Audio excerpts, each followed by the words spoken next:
Well, good evening, and welcome to part 12 of Pride and Prejudice. Now, a brief synopsis. Elizabeth and her sister Jane have been away from Longbourn, their home. Elizabeth has been visiting her dear friend Charlotte and Mr. Collins at Hunsford, and Jane has been with their aunt and uncle, the Gardners, in London. So, part 12 of Pride and Prejudice. The first week of their return was soon gone. The second began.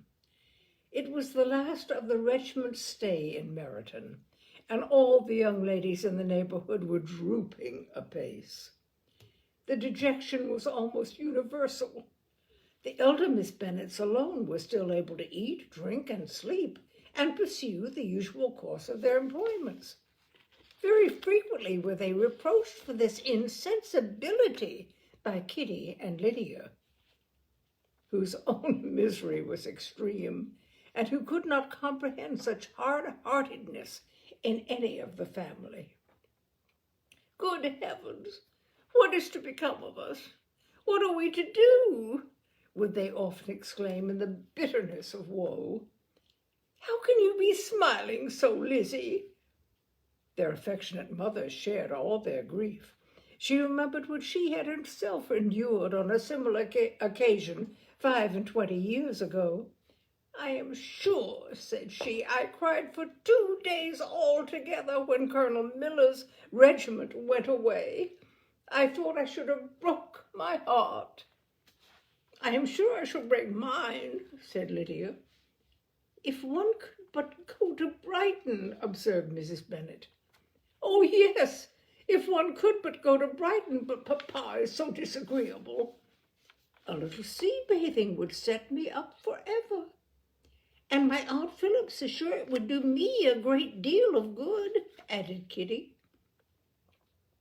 Such were the kind of lamentations resounding perpetually through Longbourn House. Elizabeth tried to be diverted by them, but all sense of pleasure was lost in shame.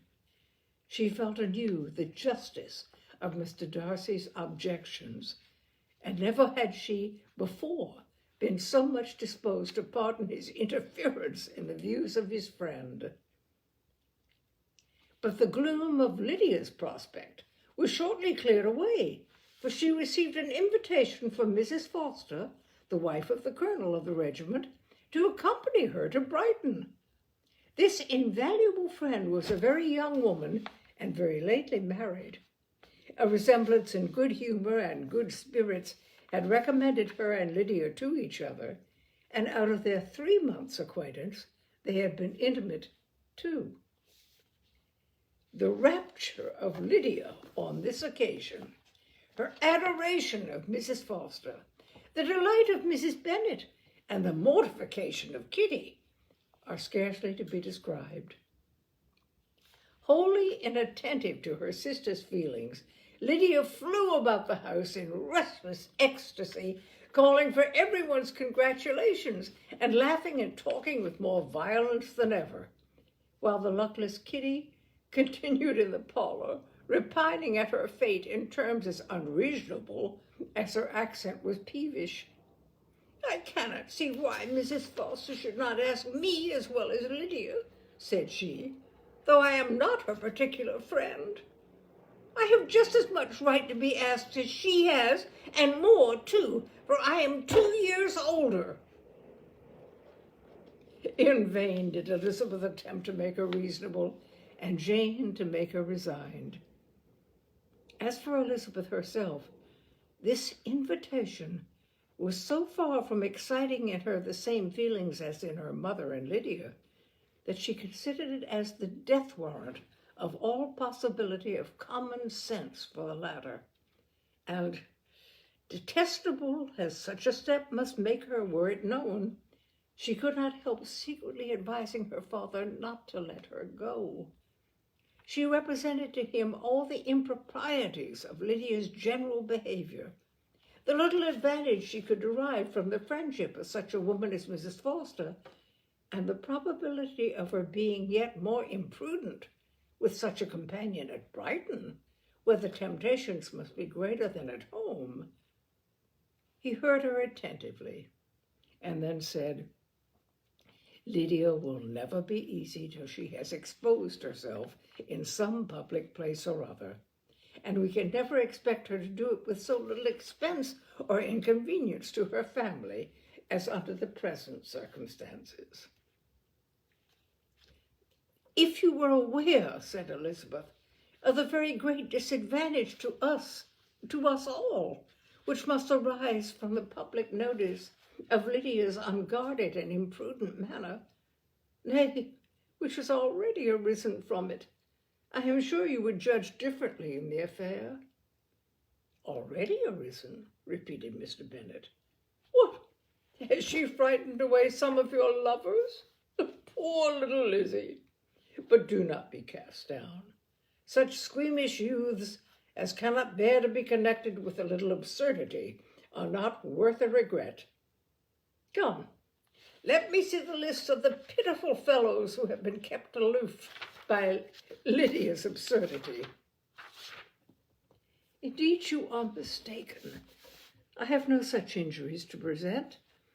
It is not of peculiar, but of general evils that I am now complaining. Our importance, our respectability in the world, must be affected by the wild volatility, the assurance, and disdain of all restraint which mark Lydia's character. Excuse me, for I must speak plainly. If you, my dear father, will not take the trouble of checking her exuberant spirits, and of teaching her that her present pursuits are not to be the business of her life, she will soon be beyond the reach of amendment. Her character will be fixed, and she will, at 16, be the most determined flirt that ever made herself and her family ridiculous. A flirt, too, in the worst and meanest degree of flirtation, without any attractions beyond youth and a tolerable person, and from the ignorance and emptiness of her mind, wholly unable to ward off any portion of that universal contempt which her rage for admiration will excite. In this danger Kitty is also comprehended. She will follow wherever Lydia leads. Vain, ignorant, idle, and absolutely uncontrolled. Oh, my dear father, can you suppose it possible that they will not be censured and despised wherever they are known, and that their sisters will not be often involved in the disgrace?" Mr. Bennet saw that her whole heart was in the subject, and affectionately taking her hand, said in reply, "Do not make yourself uneasy, my love. Wherever you and Jane are known, you must be respected and valued, and you will not appear to less advantage for having a couple of, or I may say 3, very silly sisters. We shall have no peace at Longbourn if Lydia does not go to Brighton. Let her go, then. Colonel Forster is a sensible man, and will keep her out of any real mischief, and she is luckily too poor to be an object of prey to anybody. At Brighton she will be of less importance even as a common flirt than she has been here. The officers will find women better worth their notice. Let us hope, therefore, that her being there may teach her her own insignificance. At any rate, she cannot grow many degrees worse without authorizing us to lock her up for the rest of her life." With this answer, Elizabeth was forced to be content, but her own opinion continued the same, and she left him disappointed and sorry. It was not in her nature, however, to increase her vexations by dwelling on them. She was confident of having performed her duty, and to fret over unavoidable evils or augment them by anxiety was no part of her disposition. Had Lydia and her mother known the substance of her conference with her father, their indignation would hardly have found expression in their united volubility. In Lydia's imagination, a visit to Brighton comprised every possibility of earthly happiness. She saw with the creative eye of fancy the streets of that gay bathing place covered with offices. She saw herself the object of attention to tens and to scores of them, at present unknown. She saw all the glories of the camp, its tents stretched forth in beauteous uniformity of lines, crowded with the young and the gay, and dazzling with scarlet. And to complete the view, she saw herself seated beneath a tent, tenderly flirting with at least 6 officers at once. Had she known that her sister sought to tear her from such prospects and such realities as these, what would have been her sensations? They could have been understood only by her mother, who might have felt nearly the same. Lydia's going to Brighton was all that consoled her for the melancholy conviction of her husband's never intending to go there himself. But they were entirely ignorant of what had passed, and their raptures continued with little intermission to the very day of Lydia's leaving home. Elizabeth was now to see Mr. Wickham for the last time. Having been frequently in company with him since her return, agitation was pretty well over. The agitations of former partiality entirely so. She had even learned to detect in the very gentleness which had at first delighted her an affectation and a sameness to disgust and weary. In his present behavior to herself, moreover, she had a fresh source of displeasure, for the inclination he soon testified of renewing those attentions which had passed, which had marked the early period of their acquaintance, could only serve, after what had since passed, to provoke her. She lost all concern for him in finding herself thus selected as the object of such idle and frivolous gallantry, and while she steadily repressed it, could not but feel the reproof contained in his believing that however long and for whatever cause his attentions had been withdrawn, her vanity would be gratified and her preference secured at any time by their renewal. On the very last day of the regiment's remaining in Meryton, he dined with others of the officers at Longbourn, and so little was Elizabeth disposed to part from him in good humor, that on his making some inquiry as to the manner in which her time had passed at Hunsford, she mentioned Colonel Fitzwilliam's and Mr. Darcy's, having both spent 3 weeks at Rosings, and asked him if he were acquainted with the former. He looked surprised, displeased, alarmed, but with a moment's recollection and a returning smile, replied that he had formerly seen him often, and after observing that he was a very gentlemanlike man, asked her how she had liked him. Her answer was warmly in his favor.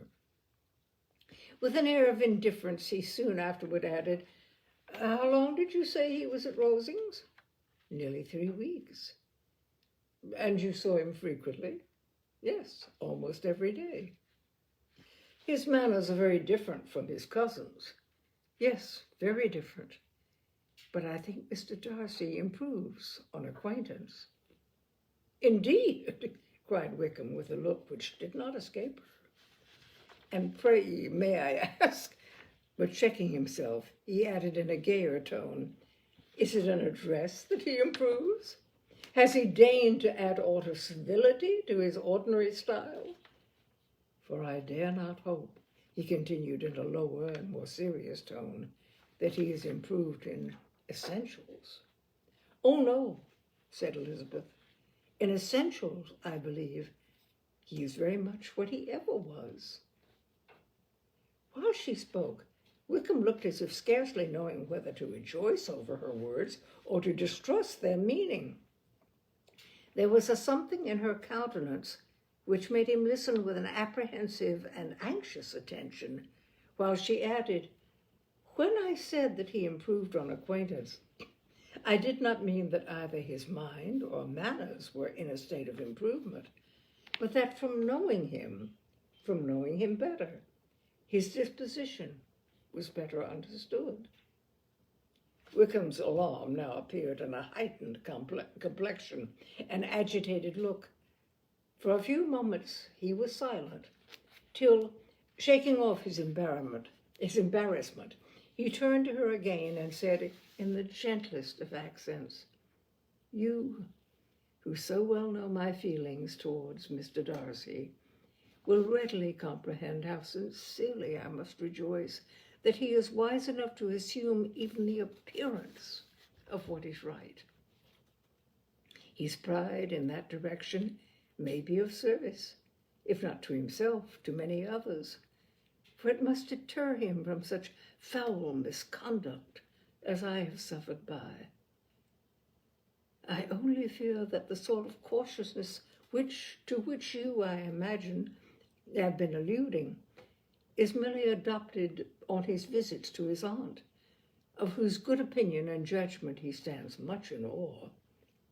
His fear of her has always operated, I know, when they were together, and a good deal is to be imputed to his wish of forwarding the match with Mr. Berg, which I am certain he has much at heart." Elizabeth could not repress a smile at this, but she answered only by a slight inclination of the head. She saw that he wanted to engage her on the old subject of his grievances, and she was in no humor to indulge him. The rest of the evening passed with the appearance on his side of usual cheerfulness, but with no farther attempt to distinguish Elizabeth, and they parted at last with mutual civility and possibly a mutual desire of never meeting again. When the party broke up, Lydia returned with Mrs. Forster to Meryton, from whence they were to set out early the next morning. The separation between her and her family was rather noisy than pathetic. Kitty was the only one who shed tears, but she did weep from vexation and envy. Mrs. Bennet was diffuse in her good wishes for the felicity of her daughter, and impressive in her injunctions that she would not miss the opportunity of enjoying herself as much as possible. Advice which there was every reason to believe would be attended to. And the clamorous happiness of Lydia herself in bidding farewell, the more gentle adieus of her sisters were uttered without being heard. Had Elizabeth's opinion been drawn from her own family, she could not have formed a very pleasing picture of conjugal felicity or domestic comfort. Her father, captivated by youth and beauty, and that appearance of good humor which youth and beauty generally give, had married a woman whose weak understanding and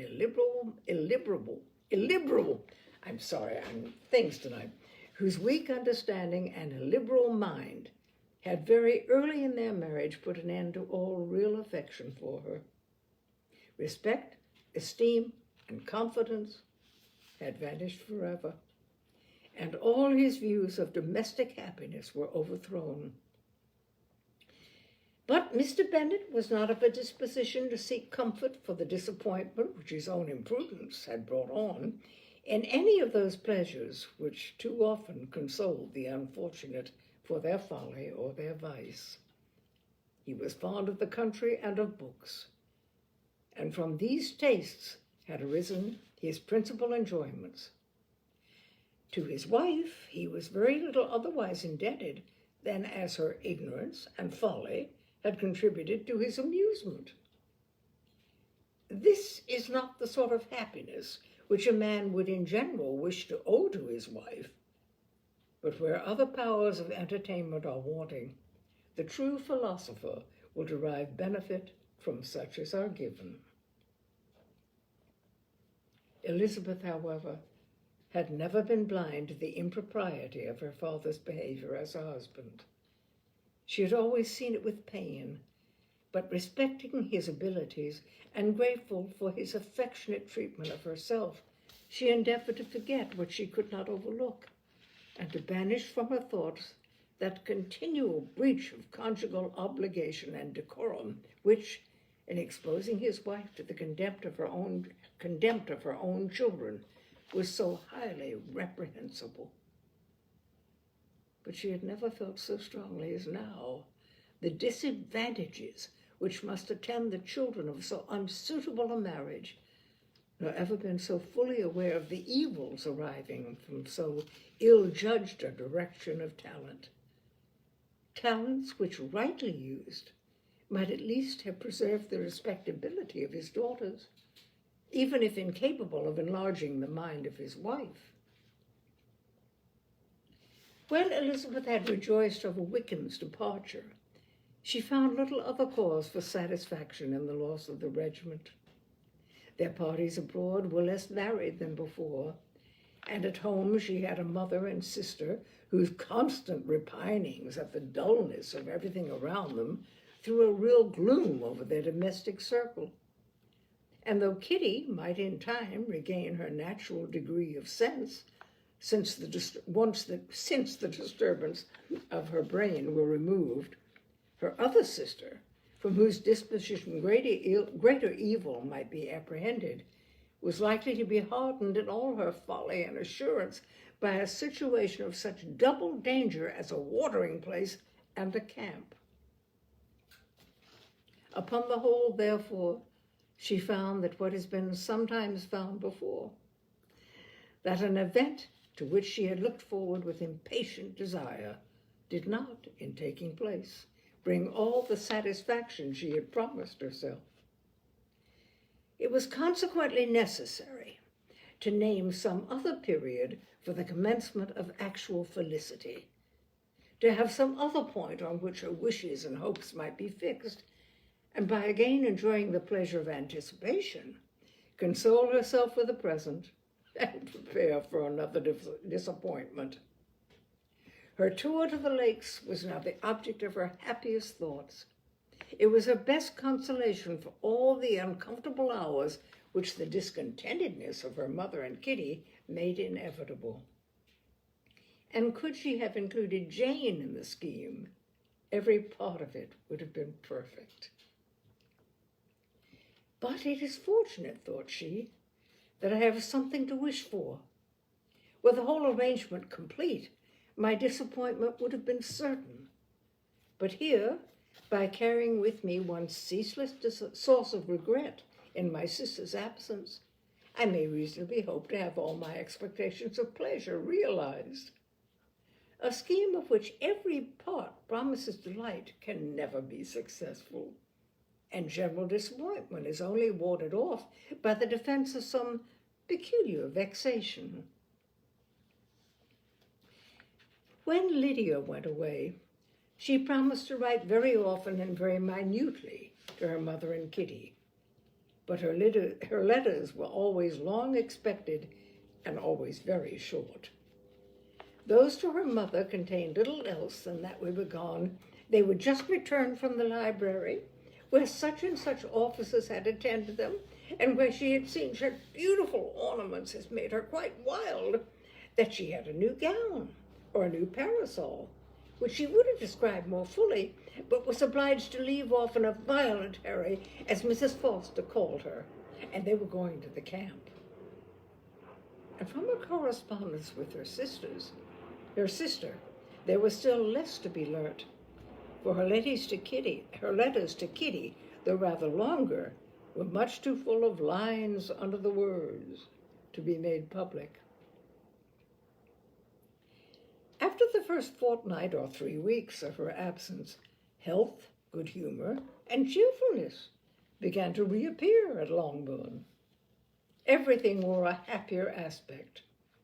The families who had been in town for the winter came back again, and summer finery and summer engagements arose. Mrs. Bennet was restored to her usual querulous serenity, and by the middle of June, Kitty was so much recovered as to be able to enter Meryton without tears, an event of such happy promise as to make Elizabeth hope that by the following Christmas she might be so tolerably reasonable as not to mention an officer above once a day, unless by some cruel and malicious arrangement at the War Office another regiment should be quartered at Meryton. The time fixed for the beginning of their northern tour was now fast approaching, and a fortnight only was wanting of it when a letter arrived from Mrs. Gardiner, which at once delayed its commencement and curtailed its extent. Mr. Gardiner would be prevented by business from setting out till a fortnight later in July, and must be in London again within a month. And as that left too short a period for them to go so far and see so much as they had proposed, or at least to see it with the leisure and comfort they had built on, they were obliged to give up the lakes and substitute a more contracted tour, and accordingly to the present plan were to go no farther northward than Derbyshire. In that country there was enough to be seen to occupy the chief of their 3 weeks, and to Mrs. Gardiner it had a peculiarly strong attraction. The town where she had formerly passed some years of her life, and where they were now to spend a few days, was probably as great an object of her curiosity as all the celebrated beauties of Matlock, Chatsworth, Dovedale, or the Peak. Elizabeth was excessively disappointed. She had set her heart on seeing the lakes, and still thought there might have been time enough.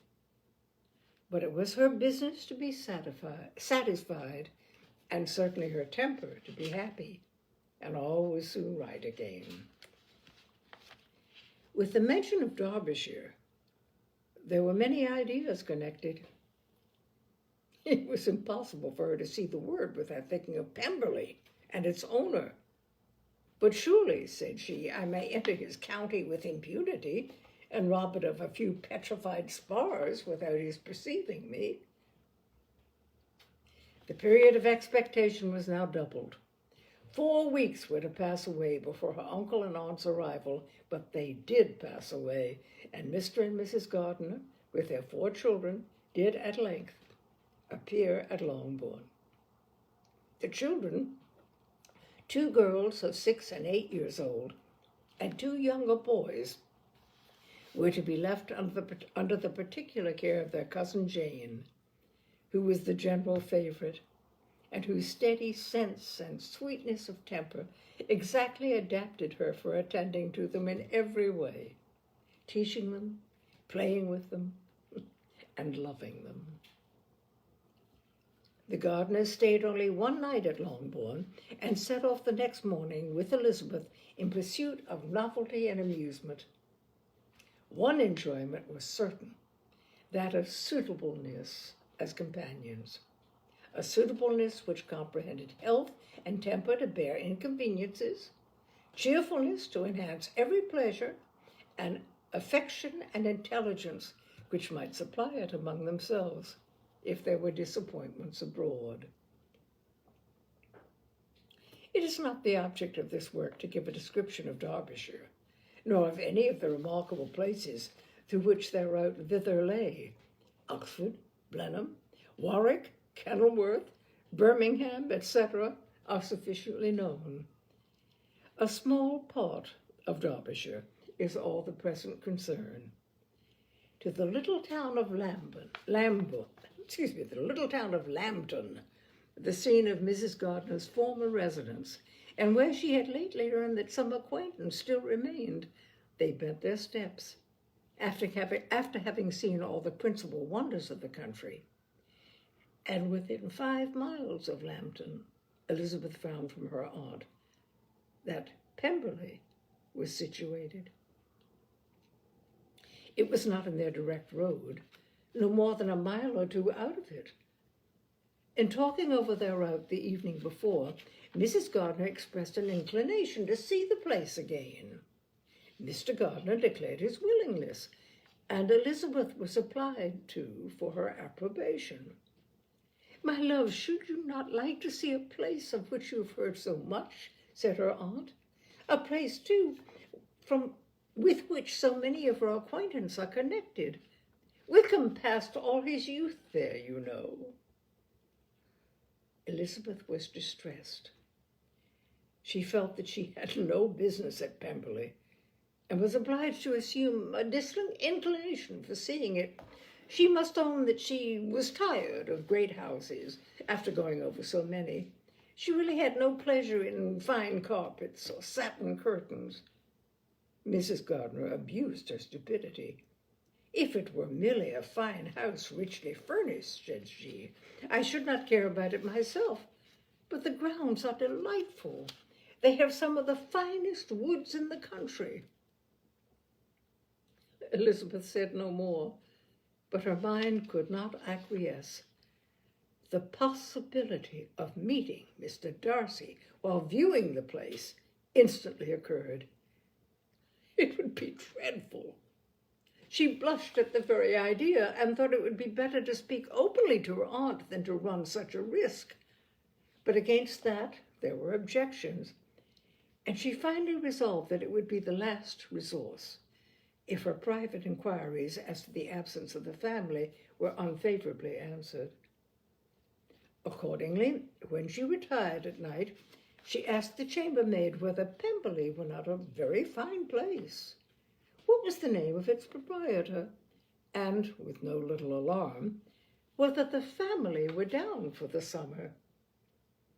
A most welcome negative followed the last question, and her alarms being now removed, she was at leisure to feel a great deal of curiosity to see the house herself, and when the subject was revived the next morning and she was again applied to, could readily answer, and with a proper air of indifference, that she had not really any dislike to the scheme. To Pemberley, therefore, they were to go. Elizabeth, as they drove along, watched for the first appearance of Pemberley Woods with some perturbation, and when at length they turned in at the lodge, her spirits were in a high flutter. The park was very large and contained a great variety of ground. They entered it at one of its lowest points and drove for some time through a beautiful wood stretching over a wide extent. Elizabeth's mind was too full for conversation, but she saw and admired every remarkable spot and point of view. They gradually ascended for half a mile, and then found themselves at the top of a considerable eminence, where the wood ceased, and the eye was instantly caught by Pemberley House, situated on the opposite side of a valley, into which the road with some abruptness wound. It was a large, handsome stone building, standing well on rising ground, and backed by a ridge of high, woody hills, and in front, a stream of some natural importance was swelled into greater, but without any artificial appearance. Its banks were neither formal nor falsely adorned. Elizabeth was delighted. She had never seen a place for which nature had done more, or where natural beauty had been so little counteracted by an awkward taste. They were all of them warm in their admiration, and at that moment she felt that to be mistress of Pemberley might be something. They descended the hill, crossed the bridge, and drove to the door. And while examining the nearer aspect of the house, all her apprehensions of meeting its owner returned. She dreaded lest the chambermaid had been mistaken. On applying to see the place, they were admitted into the hall, and Elizabeth, as they waited for the housekeeper, had leisure to wonder at her being where she was. The housekeeper came. a respectable-looking elderly woman, much less fine and more civil than she had any notion of finding her. They followed her into the dining parlor. It was a large, well-proportioned room, handsomely fitted up. Elizabeth, after slightly surveying it, went to a window to enjoy its prospect. The hill, crowned with wood, from which they had descended, receiving increased abruptness from the distance, was a beautiful object. Every disposition of the ground was good, and she looked on the whole scene, the river, the trees scattered on its banks, and the winding of the valley as far as she could trace it, with delight. As they passed into other rooms, these objects were taking different positions, but from every window there were beauties to be seen. The rooms were lofty and handsome, and their furniture suitable to the fortune of their proprietor, but Elizabeth saw, with admiration of his taste, that it was neither gaudy nor uselessly fine, with less of splendor and more real elegance than the furniture of Rosings. And of this place, thought she, I might have been mistress. With these rooms I might now have been familiarly acquainted. Instead of viewing them as a stranger, I might have rejoiced in them as my own, and welcomed to them as visitors my uncle and aunt. But no, recollecting herself, that could never be. My uncle and aunt would have been lost to me. I should not have been allowed to invite them. This was a lucky recollection. It saved her from something like regret. She longed to inquire of the housekeeper whether her master were really absent, but had not courage for it. At length, however, the question was asked by her uncle, and she turned away with alarm while Mrs. Reynolds replied that he was, adding, "But we expect him tomorrow, with a large party of friends." How rejoiced was Elizabeth that their own journey had not by any circumstances been delayed a day. Her aunt now called her to look at a picture. She approached and saw the likeness of Mr. Wickham suspended among several other miniatures over the mantelpiece. Her aunt asked her smilingly how she liked it. The housekeeper came forward and told them it was a picture of a young gentleman, the son of her late master's steward, who had been brought up by him at his own expense. "He is now gone into the army," she added, "but I am afraid he has turned out very wild." Mrs. Gardiner looked at her niece with a smile, but Elizabeth could not return it. "And that," said Mrs. Reynolds, pointing to another of the miniatures, "is my master, and very like him. It was drawn at the same time as the other, about 8 years ago." "I have heard much of your master's fine person," said Mrs. Gardiner, looking at the picture. "It is a handsome face. But, Lizzie, you can tell us whether it is like or not." Mrs. Reynolds' respect for Elizabeth seemed to increase on this intimation of her knowing her master. "Does that young lady know Mr. Darcy?"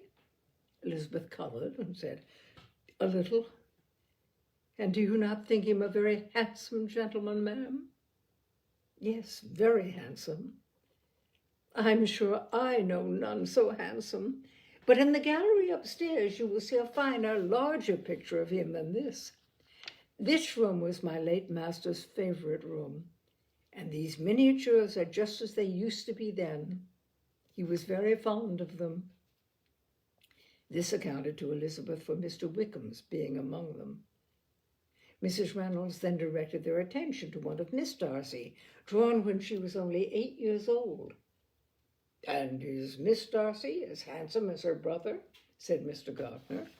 "Oh, yes, the handsomest young lady that ever was seen, and so accomplished. She plays and sings all day long. In the next room is a new instrument just come down for her, a present from my master. She comes here tomorrow with him." Mr. Gardiner, whose manners were easy and pleasant, encouraged her communicativeness by his questions and remarks. Mrs. Reynolds, either from pride or attachment, had evidently great pleasure in talking of her master and his sister. "Is your master much at Pemberley in the course of the year?" "Not so much as I could wish, sir, but I dare say he may spend half his time here, and Miss Darcy is always down for the summer months." Except, thought Elizabeth, when she goes to Ramsgate. "If your master would marry, you might see more of him." "Yes, sir, but I do not know when that will be. I do not know who is good enough for him." Mr. and Mrs. Gardiner smiled. Elizabeth could not help saying, "It is very much to his credit, I am sure, that you should think so." "I say no more than the truth, and what everybody will say that knows him," replied the other. Elizabeth thought this was going pretty far, and she listened with increasing astonishment as the housekeeper added, I have never had a cross word from him in my life, and I have known him ever since he was 4 years old." This was praise of all others most extraordinary, most opposite to her ideas. That he was not a good-tempered man had been her firmest opinion. Her keenest attention was awakened. She longed to hear more, and was grateful to her uncle for saying, "There are very few people of which so much can be said. You are lucky in having such a master." "Yes, sir, I know I am. If I was to go through the world, I could not meet with a better. But I have always observed that they who are good-natured when children are good-natured when they grow up. And he was always the sweetest-tempered, most generous-hearted boy in the world." Elizabeth almost stared at her. "Can this be Mr. Darcy?" thought she. "His father was an excellent man," said Mrs. Gardiner. "Yes, ma'am, that he was indeed, and his son will be just like him, just as affable to the poor." Elizabeth listened, wondered, doubted, and was impatient for more. Mrs. Reynolds could interest her on no other point. She related the subject of the pictures, the dimensions of the rooms, and the price of the furniture in vain. Mr. Gardiner, highly amused by the kind of family prejudice to which she attributed her excessive commendation of her master, soon laid again to the subject, and she dwelt with energy on his many merits as they proceeded together up the great staircase. "He is the best landlord and the best master," said she, "that ever lived. Not like the wild young men nowadays, who think of nothing but themselves. There is not one of his tenants or servants but will give him a good name. Oh, some people call him proud, but I am sure I never saw anything of it. To my fancy, it is only because he does not rattle away like other young men."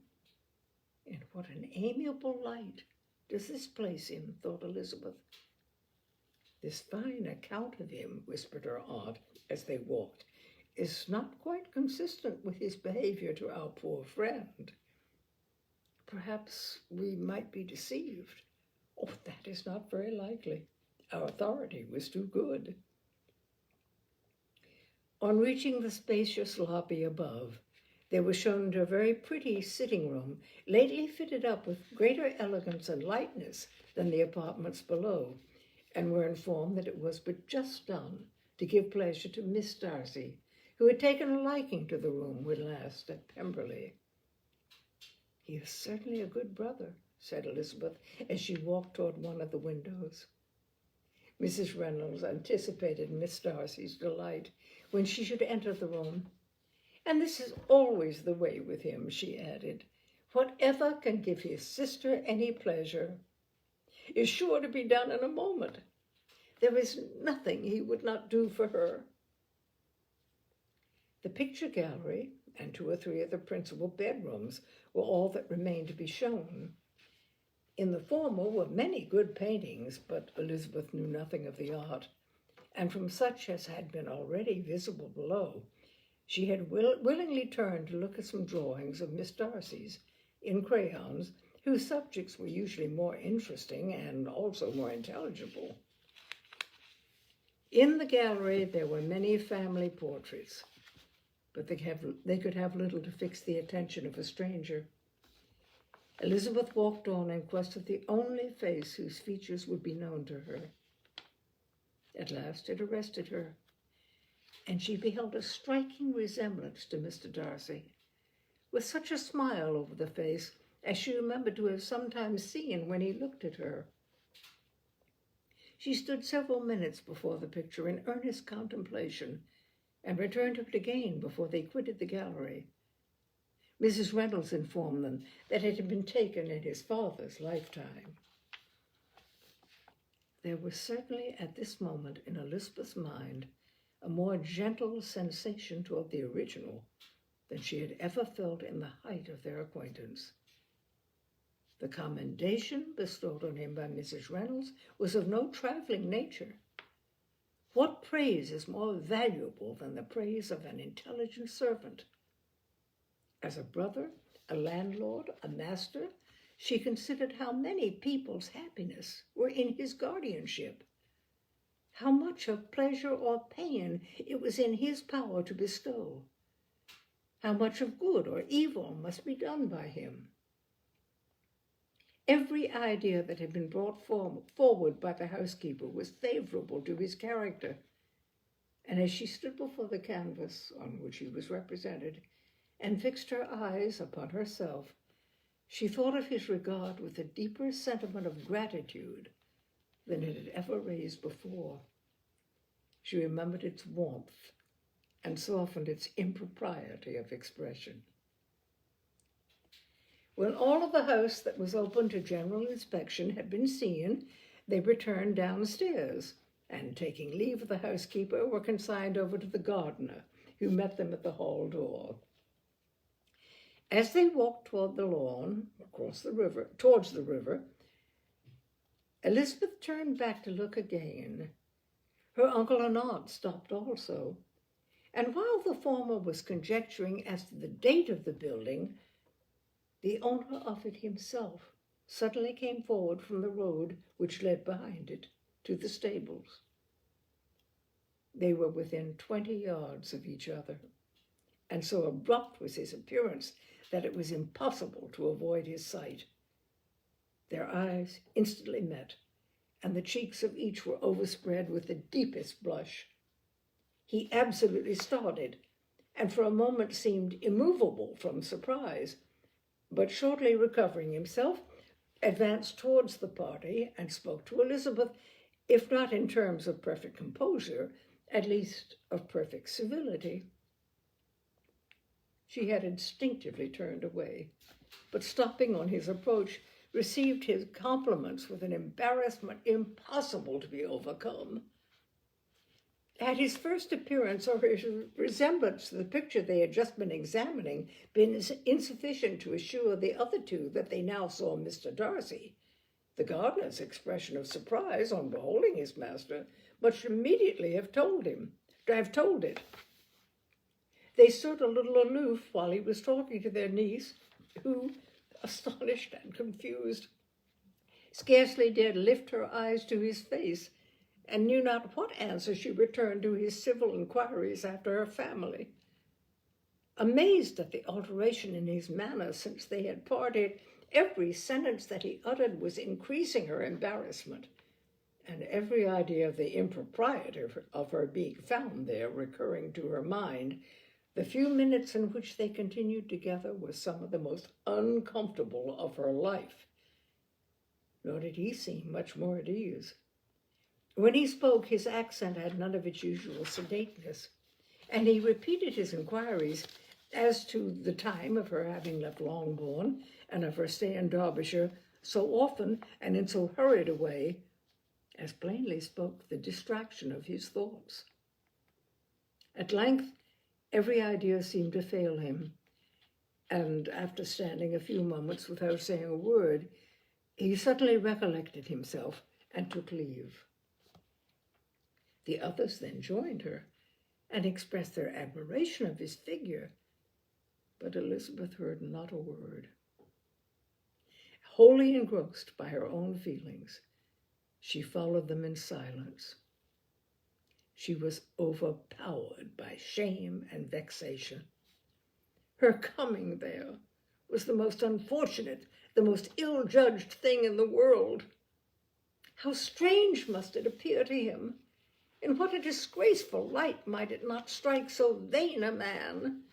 It might seem as if she had purposely thrown herself in his way again. Oh, why did she come? Or why did he thus come a day before he was expected? Had they been only 10 minutes sooner, they should have been beyond the reach of his discrimination, for it was plain that he was that moment arrived, that moment alighted from his horse or his carriage. She blushed again and again over the perverseness of the meeting, and his behavior, so strikingly altered. What could it mean? That he should even speak to her was amazing, but to speak with such civility, to inquire after her family. Never in her life had she seen his manners so little dignified. Never had he spoken with such gentleness as on this unexpected meeting. What a contrast did it offer to his last address in Rosings Park, when he put his letter into her hand. She knew not what to think, nor how to account for it. They had now entered a beautiful walk by the side of the water, and every step was bringing for a nobler fall of ground, or a finer reach of the woods to which they were approaching. But it was some time before Elizabeth was sensible of any of it. And though she answered mechanically to the repeated appeals of her uncle and aunt, and seemed to direct her eyes to such objects as they pointed out, she distinguished no part of the scene. Her thoughts were all fixed to that one spot of Pemberley House, whichever it might be, where Mr. Darcy then was. She longed to know what at that moment was passing in his mind, in what manner he thought of her, and whether, in defiance of everything, she was still dear to him. Perhaps he had been civil only because he felt himself at ease. Yet there had been that in his voice which was not like ease. Whether he had felt more of pain or pleasure on seeing her, she could not tell. But he certainly had not seen her with composure.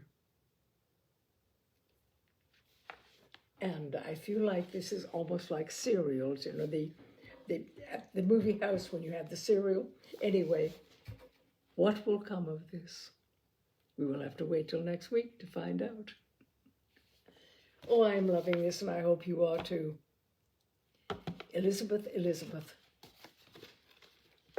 All right, my dears, we will carry on next week at the same time and find out how Elizabeth is going to respond and what is going to happen further in the grounds of Pemberley. Thank you so much for being with me. And we will carry on next week at this time for tales and cocktails. Thank you and good night. Please stay safe. Love you all.